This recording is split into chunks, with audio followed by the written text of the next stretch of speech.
রাম।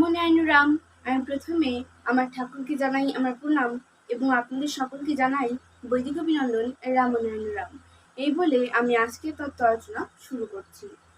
যা কিছু যার যার রয়েছে সব কিছু তার আয়ত্তে আসতে পারে, আবার সেই লোকটির তোমাদের মতো সব বৃত্তি আছে, কোনোটাই কমেনি। ওটা করাতে যে তার খাওয়া কমে গেছে কিংবা সে তার কাম ভুলে গেছে তা নয়, সব পরিপূর্ণ আছে। এরকম অজস্র জনগণ যে সমস্ত সূক্ষ্মতার মধ্যে তার নানা রকম আবিষ্কারের মধ্যে দিয়ে চলেছে, তাদের ভেতরেও সবকিছু বিদ্যমান রয়েছে। এই বিক্ষিপ্ততা ঠিকই রয়েছে। এই বিক্ষিপ্ততা হতে একটু একাগ্রতা আসতেই এ বিশালের পরিচয় দিয়ে যাচ্ছে। একটা বাষ্পযান কত অজস্র পদার্থাদি টেনে নিয়ে যাচ্ছে, আরো কত অজস্র ক্ষমতার পরিচয় দিচ্ছে। দৈহিকের দিক দিয়ে পরিচয় দিলে কি হবে? মনের স্পিডের কাছে সে নগণ্য, এবং যে মন হতে এসব আবিষ্কার হয়েছে কতটুকু আর এর মধ্যে পরিচয় দিয়েছে? এতেই বাহবা, কারণ প্রত্যক্ষে এসেছে তাই বাহবা রূপে গ্যাস বেরিয়ে যাচ্ছে। তার কারণ চেষ্টা করলে পারা যেত, সমকক্ষ জাতীয়তার মধ্যে পারছে কিনা।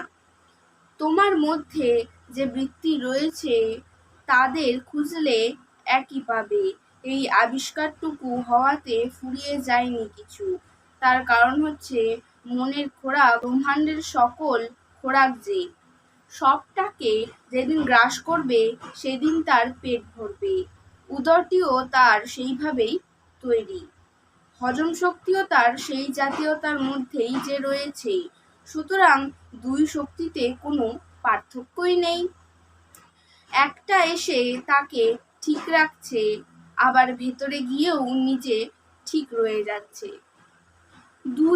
দুইয়েরই হজম করছে, দুইয়ের ক্রিয়ায় সমানভাবে চলছে।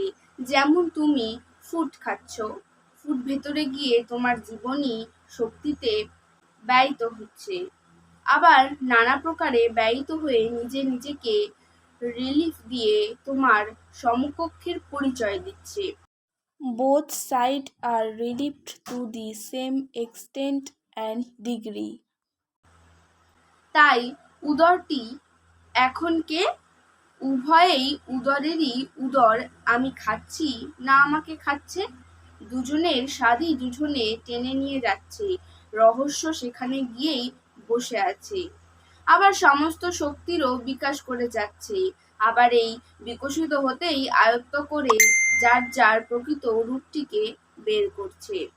তুমি যে সবসময় ভ্যানিশিং এর অবস্থায় আছো, এখন তুমি যদি নিজেকে স্টাডি করো তাও তোমাকে বুঝিয়ে দেওয়া হচ্ছে। উপলব্ধি কথাটা যে বিপজ্জনক অবস্থা এখানে দেখছি, কিন্তু উপলব্ধি সভ্য অবস্থাতেই যে আছে সে নিয়ে একটু আলাপ করছি। কারণ এখানকার অবস্থা দেখছি বেশিরভাগ এই উপলব্ধি কথাটা বজ্রপাতের মতোই কথা, কিন্তু অহরহ সেটা সব অবস্থায় রয়েছে। তোমার ইন্দ্রিয়াদি হতে কয়েকটা কথা জানাচ্ছি।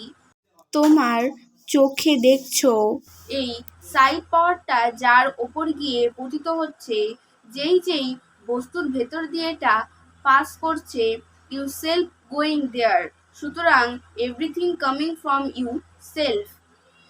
যেই পদার্থের ভেতর দিয়ে তুমি সহজভাবে দর্শন শক্তি, স্পর্শন শক্তি, ঘ্রাণ শক্তি ইত্যাদি যে বহু শক্তির ভেতর দিয়ে আনছো বা টানছো, এই যে সরবরাহ, এই যে পাসিং কন্ডিশন, সেই শক্তিকে যে জাতীয় পদার্থের ভেতর দিয়ে বহন করে করে যে সমস্ত দর্শনই হোক, স্পর্শনই হোক, ঘ্রাণই হোক, আর যাই হোক টেনে আনছে, টেনে এনে রূপ দিচ্ছে, কি শ্রবণে, কি ঘ্রাণে, কি স্মরণে, যে কোনো অনুভূতিতে প্রত্যেকটি এক একটি সেলফ বডির ভেতর দিয়ে এ সমস্ত হচ্ছে। সামথিং না হলে এ সমস্ত আসতে পারতো না ও যেতে পারতো না, এবং সেই সামথিংগুলো তোমার সবসময় বিরাজিত অবস্থায় না থাকলে এদের ভেতর দিয়ে তুমি যেতে পারতে না, পাস করতে পারতে না। তোমার যে বাহ্য বস্তু, ম্যাটেরিয়াল বডি, বডি হতে ম্যাটেরিয়াল ফর্ম, সবকিছু ম্যাটেরিয়ালিস্টিকের পরিচয় দিয়ে যাচ্ছে। অ্যাজ ইউ আর নাও, এখন তুমি যেমন রয়েছো, যেই ম্যাটেরিয়াল বডির ফর্মে, সেই জাতীয় সূক্ষ্ম যাহা তোমাতে রয়েছে এবং যাহা তোমার স্পর্শের ভিতর দিয়ে অনুভূত হয়েছে, সেই স্পর্শের অণুগুলো ঠিক সেই জাতীয় না হলে দুটি স্পর্শে রিয়ালাইজ করতে পারতে না। এখন যে জাতীয় অবস্থায় তোমার দেহের পরিচয় থাক না কেন, ঠিক সেই জাতীয়তার মধ্যেই রয়েছে।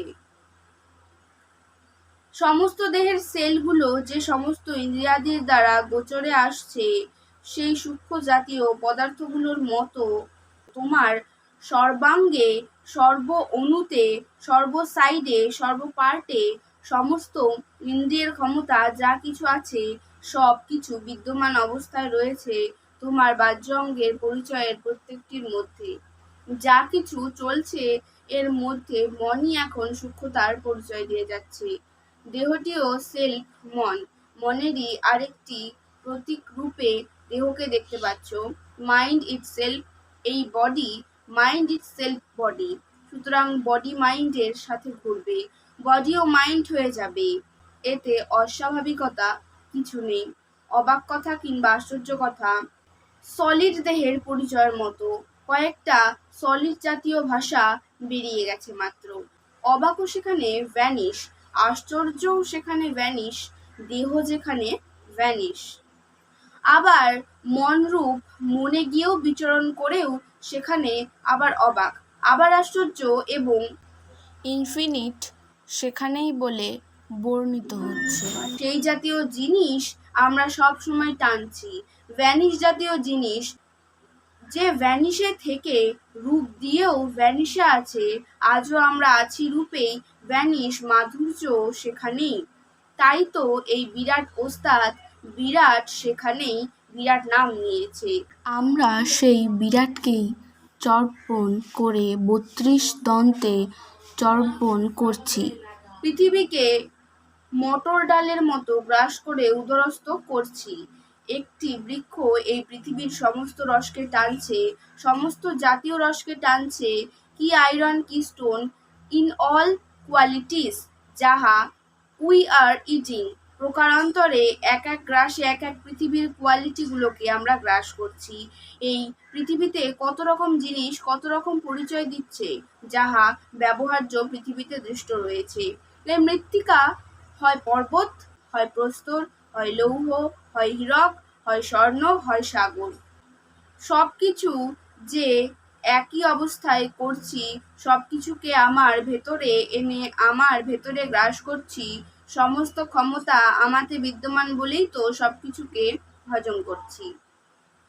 তাই ইচ্ছা হলে তুমি হতে পারো পাহাড়, হতে পারো আয়রন, হতে পারো প্রস্তর। তোমাতেই যে প্রস্তরের সৃষ্টি হয়, কিডনিতে পাথর হয়, পাথুরি ব্যারাম যাকে বলে, তোমা হতেই যে সৃষ্টি। তোমাতেই আবার অবাক করে দিচ্ছে, তোমাকে তাচ্ছিল্য করছে, তোমাকে দেখে হাসছে, তাহার কঠিনতম চেহারা দেখায়। এ যে তোমার তৈরি, তাই সৃষ্ট জীব তোমা হতে তৈরি। অবাক আবার তুমি, সর্বগুণে বিভূষিতও তুমি। আবার তোমার গুণে তুমি আশ্চর্য করছো, তোমার গুণেই তুমি আশ্চর্য হচ্ছ। রহস্য সেখানেই, বিরাট সেখানেই। আজকে তত্ত্ব আলোচনা আমি এখানে শেষ করছি। দেখা হচ্ছে পরের ভিডিওতে। ভালো থাকবেন, সুস্থ থাকবেন। রামনারায়ণ রাম। প্রতিদিন এরকম নতুন নতুন ভিডিও দেখতে হলে আমার চ্যানেলটিকে সাবস্ক্রাইব করবেন এবং পাশে থাকা বেল আইকনটি প্রেস করবেন। ভালো লাগলে শেয়ার করবেন। ধন্যবাদ।